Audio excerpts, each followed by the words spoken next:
Hello fellow Nobbits and Beat people, I'm George, the Gentleman Rocker, and in this episode of Modular Monday, which will not really be a Modular Monday, but I'll come to this later, we'll take a look at my new studio setup.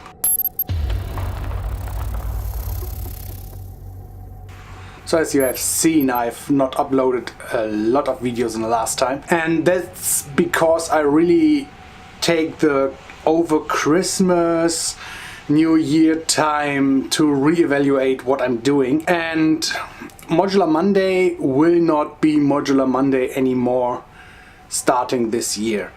And yeah, as I said, I normally, that's my cat if you're hearing it, I normally start the year with 1 month of not doing much and just rethinking everything I do, and my year really starts in February when there is this February album writing month, in short FAWM. And yeah, that's the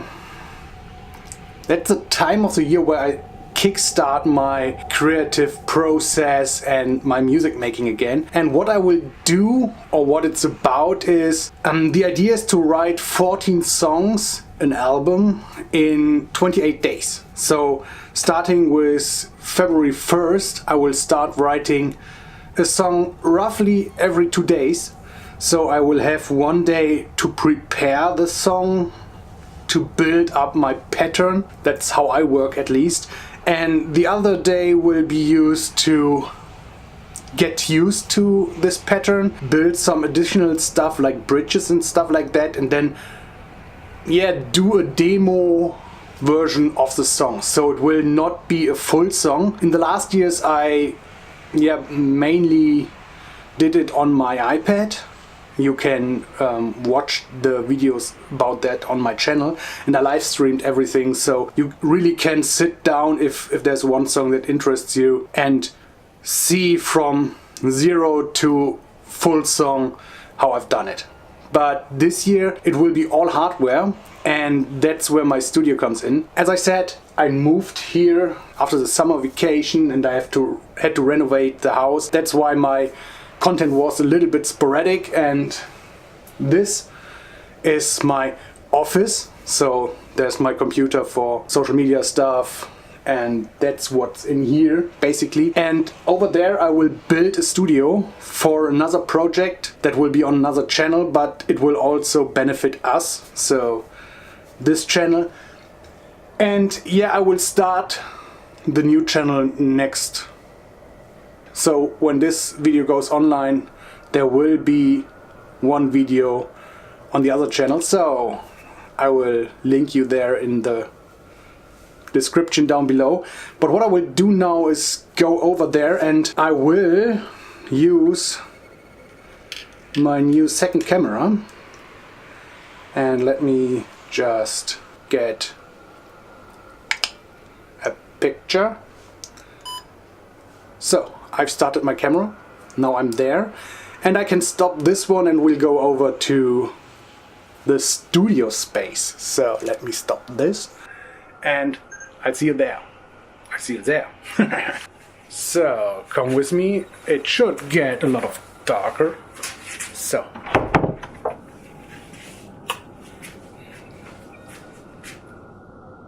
let me see.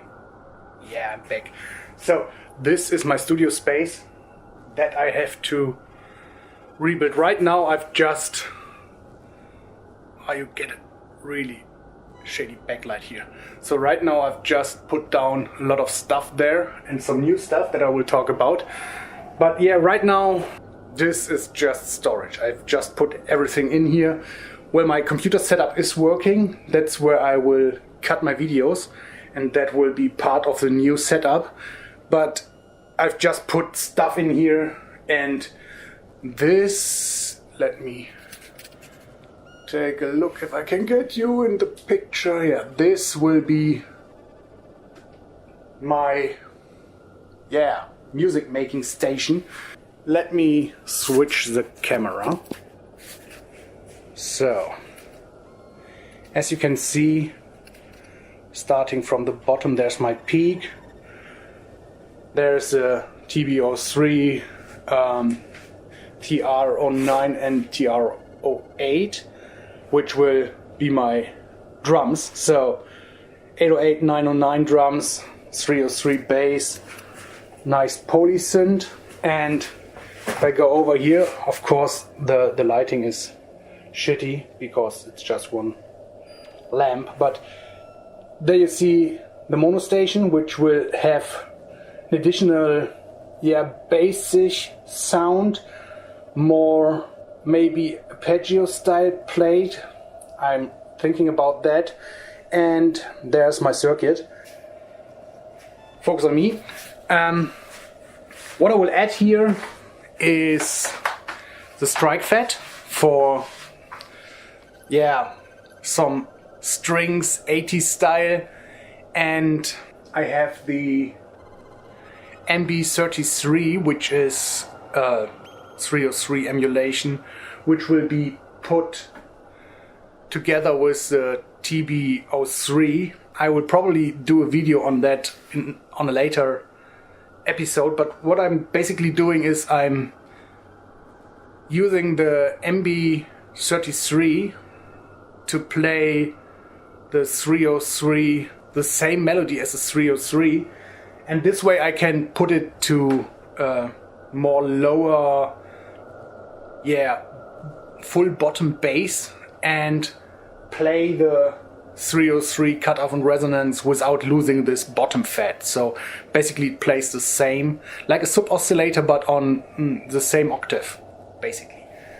And this way I can have this nice play of the resonance on the TB03 with a nice delay on it, but also have this non-delayed, really deep bass under it that plays exactly the same. So it will only double the 303, so it will play everything the same.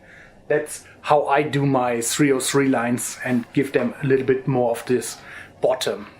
And 808, 909 should be self-explanatory. And basically what I will do is I will switch you again.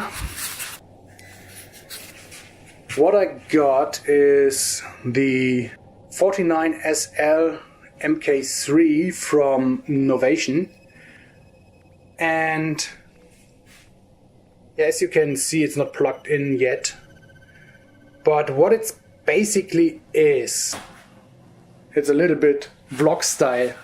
I'm sorry, but that's how it works. What it basically is a circuit sequencer, but with 8 lines. So what I will do is I really like the sequencer of the circuit. I'm really fast with it. I can really fast build melodies and stuff like that. But then again, if you have seen my my live jamming videos, I most of the time double or triple the MIDI out. So I would have the circuit play a kind of pad, then have the same playing on the strike fat, for instance, and on the Novation, but in arpeggio mode, for instance.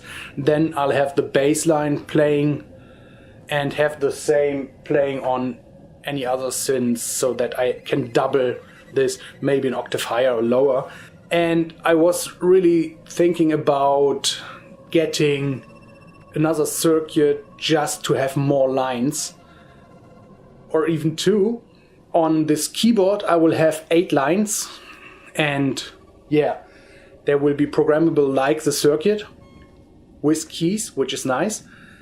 And what I also have is an arpeggiator that's not only the typical arpeggiator like in the Peak. You have a lot of different setups, but you can't really play with the arpeggiator.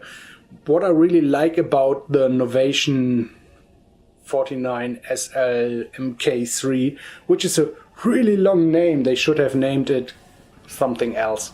But the mothership of the novations. You have this arpeggiator, but you can choose which steps are played, so you can give it a rhythm really easy. And that's what I will use to play, one of the synths. So I will today build this setup, and my main goal is to have everything lay out the way that I can use it with the keyboard, with the mothership. And I have a tape mixer, which is a 10 channel plus 2 channel mixer, so it has 12 channels basically, where I have to put everything in. So that's my limit. I will not have more than this 12 lines of audio. But then again, I have to use some of the line-ins for the aux return of the effects that I want. But I will have a setup in the end, hopefully, that I can record to tape for my demos. So my demos will go to tape, and from there I will record them to the PC and put online for this FAWM stuff. Then I have to cable it up, and I have to look if I need some more cables, because I don't have that much of this mono lead cables, because till now I just had 4 or 5 of them at the same time. But this will change. And in the next video I will show you the hopefully working setup. And till then, I hope I see you in the next video. Bye.